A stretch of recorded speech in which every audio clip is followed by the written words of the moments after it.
Opa, tudo bem? Plautos aqui. Hoje a gente vai falar sobre o quinto episódio do Segredo na Ilha. E cara, que episódio! Toda a ambientação do episódio, o episódio em si, tudo perfeito, tudo maravilhoso. E, meu amigo, bom, a gente vai começar pelo começo. E o começo já é com o Montel sendo preso. Não é literalmente o começo do episódio, mas bem no começo o Montel já é preso. Porque encontraram as digitais dele no quadro. Mas você pode pensar que, tipo, é algo normal, né? Mexeu no quadro, porque ele é um analista de quadros, ele é normal, ele mexeu no quadro. Mesmo sendo o quadro bem estranho, né? No caso, o quadro do Cavalcante, né? Que eu tô querendo falar. Mas aí a gente descobre que ele tem as digitais dele tão marcadas, tão datadas, né? De antes do Montel, em teoria, ter encontrado pela primeira vez esse quadro na delegacia. Bom, bem suspeito mesmo. E eu vou falar do Montel. E a propósito, o Montel tem a incapacidade de desenhar e pintar. O que, em teoria, tiraria as suspeitas dele. E como é que ele ia fazer o quadro, sendo que ele não pode pintar? Bom, ele pode ter sido bem, em teoria, possuído pela criatura. Semelhante ao que aconteceu com... Aliás, vou deixar pra falar isso depois. Enfim. Continuando, eles tentam falar... O Van Debas, o Vanderlei, tenta falar com o Evandro, né, o delegado, mas não dá nada, porque a gente sabe que o Evandro é um pouquinho teimoso. Mas se bem que faz sentido até, porque ele tá fazendo o trabalho dele, ele tem que ser um pouquinho teimoso, já que tem algumas evidências apontando para um motel. Então, enfim. E quando eles estão indo para lá pro vilarejo, simplesmente aparece de novo o Pumba, aparece o Javali, mas dessa vez o Javali tá um pouquinho estranho. Finalmente, galera, chegou o momento. Agora sim a morte chegou. O Javali em decomposição, com as costelas aparecendo, as presas do Javali ainda maiores do que o comum, e o Javali em si maior, com veias nos olhos e no corpo, saltadas, e escorrendo um líquido marrom dos olhos, um marrom meio avermelhado, como o Sabit falou. O Milo, a Bárbara e a Amélie correm. O Olivier volta pra esconder a mãe dele, pra proteger a mãe dele. O Olivier é muito... Mano, o Olivier é sensacional, mano. Não que os outros não sejam, eu gosto muito do Milo, da Bárbara, da Amélie. Mas o Olivier e Van Debas são sensacionais, mano. Enfim, falando do Vanderlei, o Van Debas, ele finalizou o Javali. Algo curioso é porque aparentemente é um lodo de morte, né, gente? Quando o Javali morre, ele deixa escorrendo um lodo, que a gente acha que é um lodo de morte, né? Enfim. Mas é um lodo meio amarronzado, um marrom meio avermelhado, que é bem diferente do de O Segredo da Floresta, né? Que era um lodo preto. Então, e além disso, quando o Vanderlei tenta queimar o lodo, em vez de ele simplesmente evaporar, ele ficava borbulhando como se estivesse fervendo, perdão. É algo bem estranho. Será que o lodo evoluiu?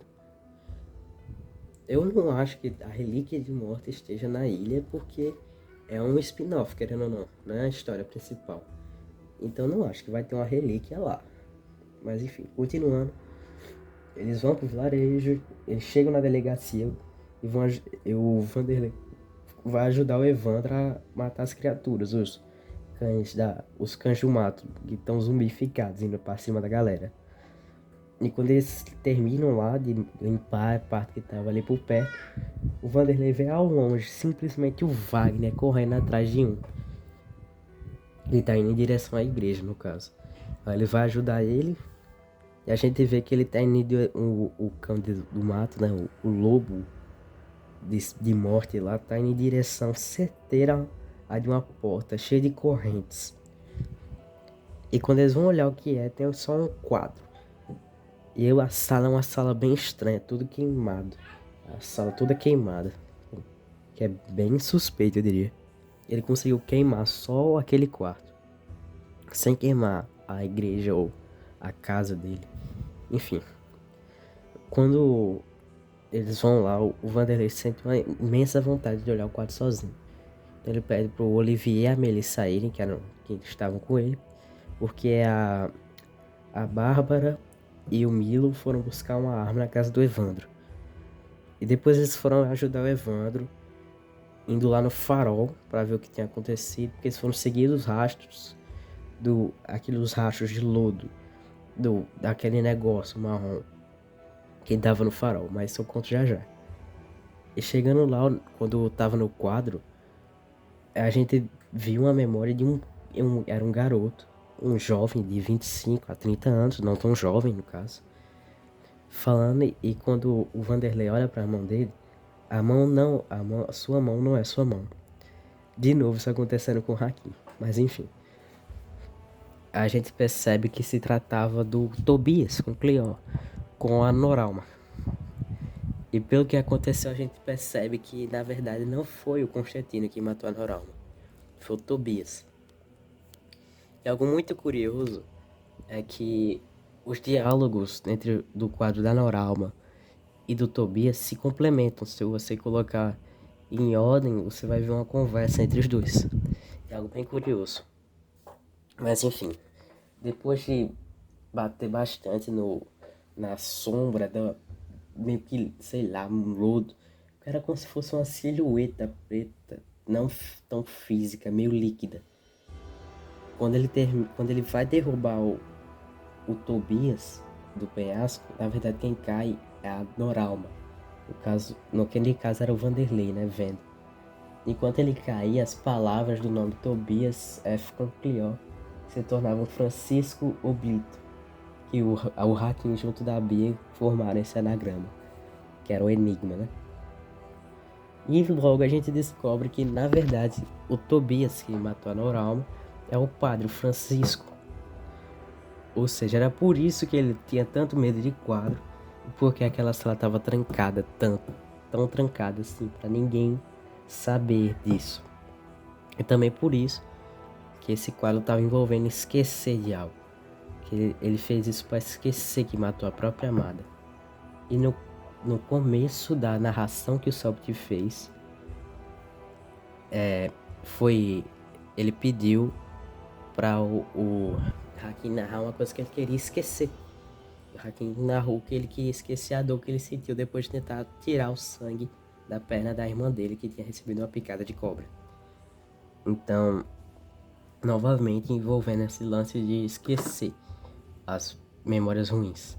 Enquanto ele estava lutando contra o Tobias, quando puxava o rosto do Vanderlei barra Noralma, no caso, a memória, né, da Noralma, que estava sendo vivida pelo Vanderlei, o Vanderlei via a cena da irmã dele no chão, com a picada.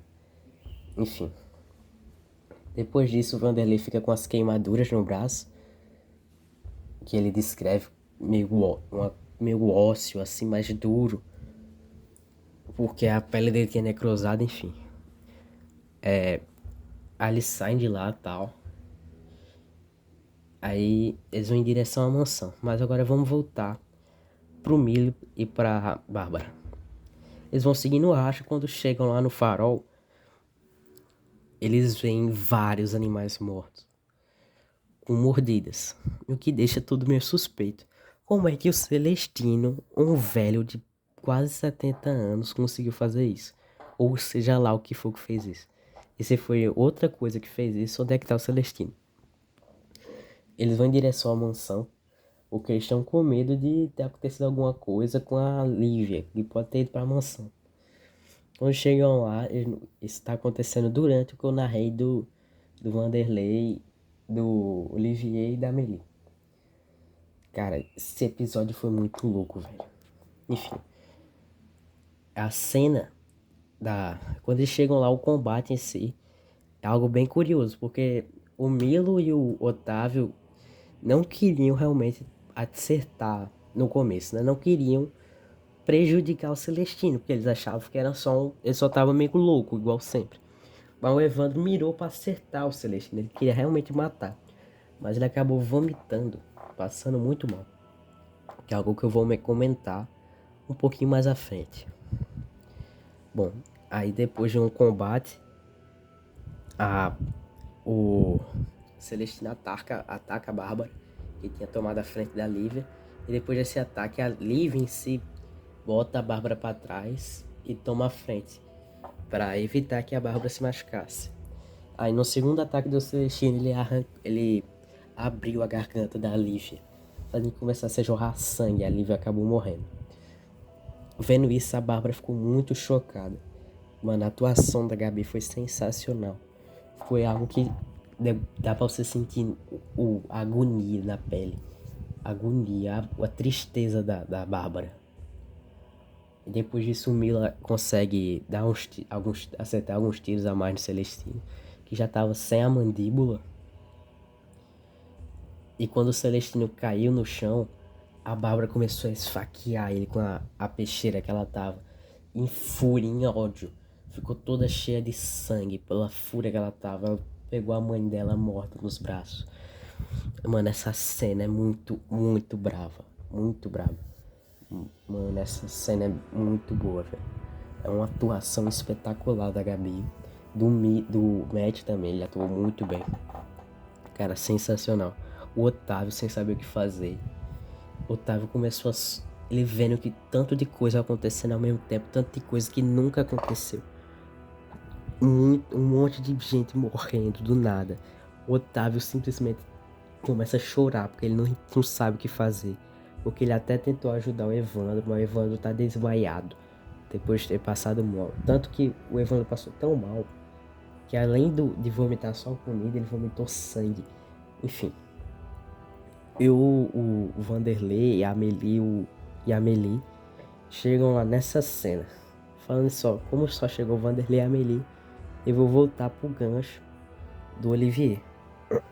Antes da Amelie, Vanderlei e Olivier terem ido, e a Amelie e o Vanderlei terem ido pra mansão, eles chegaram, encontraram o Barnabé e a galera da vila.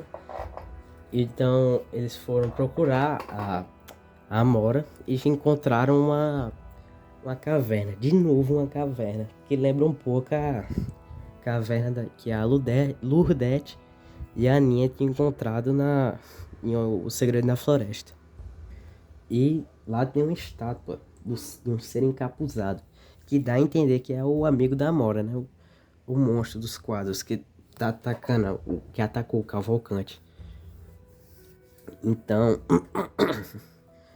a gente, aparentemente, ele tá querendo recuperar o rosto, porque a estátua dele não tem rosto. O rosto foi quebrado. A gente não sei se foi pelo tempo ou se foi alguém que foi lá e quebrou. Mas aquela estátua é muito antiga. Muito antiga. Então, enfim. Voltando pra Bárbara e pra Amelie, pra Bárbara do Milo, enfim. O Vanderlei tenta consolar a Bárbara e fala que ela vai ter todo o tempo do mundo pra ficar triste, mas agora ela precisa ser forte. Algo que me lembra um pouco algo que o Thiago falaria. O Vanderlei passa uma vibe bem Thiago. Eu acho bem legal, inclusive. Enfim. A Bárbara dá um soco nele e grita que a mãe dela tinha acabado de morrer. Cara, a Gabi mandou muito nessa cena. Foi algo espetacular. Que é algo que faz muito sentido. Uma pessoa normal não ia ficar tranquila depois de perder a mãe. Porque, tipo, um agente de elite como a Karina, ela tem que seguir em frente. Ela só guardou a raiva dela e foi usar contra os scripts lá, o Kim, etc. Mas a Bárbara não. A Bárbara é uma pessoa normal que acabou de perder a mãe na frente dela. Uma morte brutal. Então ela tá em fúria, tá em tristeza, depressão e etc. Não teria sentido ela simplesmente aceitar, assim, seguir em frente. Tudo bem que ela acaba indo e vai lá ajudar a galera, mas ainda assim. O Vanderlei vai lá, pega a bolsa dele, começa a armar o rifle dele. Aí ele conta a história dele, do porquê ele é tão brabo, né? Porque ele tá lá conta a história dele, basicamente como ele conheceu o paranormal e como ele não pôde fazer nada daquela vez. Mas o Cavalcante, o cara que já morreu, né? F. Calvas, ajudou, ele derrotou a mulher. Basicamente ele deu a entender que era a mulher afogada, né? Cara, o Cavalcante devia ser brabo, viu? Porque matar a mulher afogada sozinho é difícil. Bom, aí ele faz um discurso que até mesmo o Otávio se motiva. Aí eles vão lá em direção a. Eles saem da mansão e vão em direção ao vilarejo para encontrar a galera. Enquanto isso, o Milo, o Barnabé e o Adriano voltam para o vilarejo porque a Amora não tava lá. Vão continuando procurando a Amora. E quando chegam lá, a Amorinha tava lá na casa do Barnabé, aparentemente. Ela mesma falou que tava lá, ficou trancada lá, não saiu de lá. Eles vão pra delegacia, que é onde tava a galera reunida. Tava meio a galera um pouquinho assim, enérgica, né? Um pouquinho nervosa, porque é normal, não é? Você não ia ficar normal se você visse alguns cães do mato, uns lobos assim, meio zumbi atacando a galera, né? Não é algo comum. E eles falaram também que escutaram alguns gritos vindo das celas, que é onde tá o Bartô e o Montel. E quando eles tentavam falar com eles não respondiam. Aí o Wagner e o Adriano arrombaram a porta. E quando eles arrombaram a porta, o Olivier foi olhar com o lampião. E a gente vê, Bartô foi de base. Bartô foi morto pela entidade do quadro. E tá lá o quadro do Bartô. O Bartô sem rosto, o quadro dele com ele também sem rosto. Bom, agora eu vou poder falar o que eu tinha dito antes, porque eu citaria o Montel de novo. De novo, o Montel tá envolvido no crime. Porque o Montel agora tá do lado do Bartô. E antes ele tava com a digital no quadro do Cavalcante. Uma teoria que eu tenho pro quadro é que talvez o quadro não seja algo novo, e seja algum quadro que tenha sido transfigurado, o que explicaria porque o Montel já teria encostado no quadro. Ou se não, talvez o Montel tenha sido possuído pela entidade do quadro, podendo assim realmente ter pintado os quadros. Mas enfim, uma coisa curiosa é que eu já citei dos quadros aqui novamente. Eu acho que eu já citei que eu vi na live do L Joga, né, do Luiz.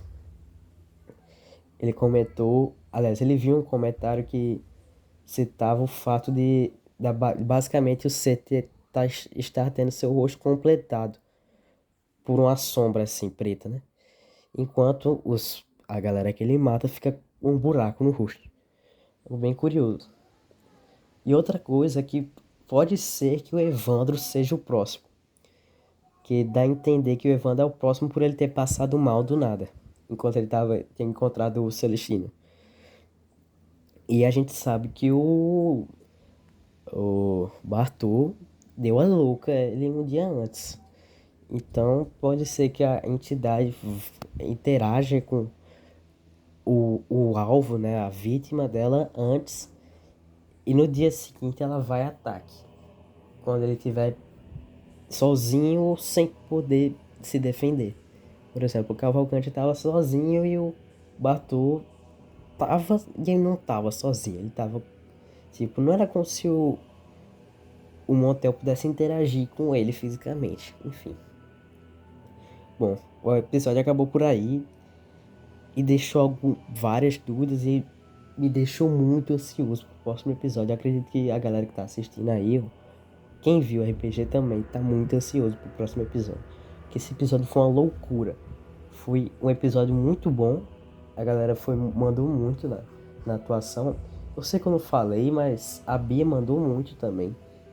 Ela sempre manda. Ele sempre manda muito bem, mas eu queria ressaltar isso, que é a primeira análise que eu tô fazendo de algum episódio. A Bia mandou muito bem, porque ela de novo, a Amelie de novo, zerou sanidade. E ela, tipo, ela não ela não saiu gritando muito, mas ela fez uma coisa simples.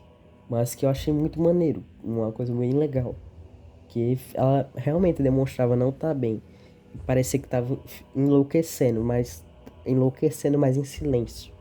Que eu achei bem interessante, é uma coisa bem diferente, mas bem legal. Enfim, essa foi minha análise. Espero que vocês tenham gostado.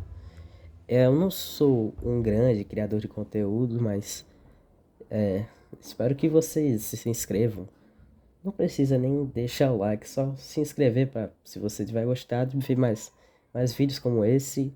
E eu pretendo continuar fazendo vídeos do RPG, que é algo que eu gosto bastante. E bom, esse foi o vídeo. Espero que vocês tenham gostado. E até mais.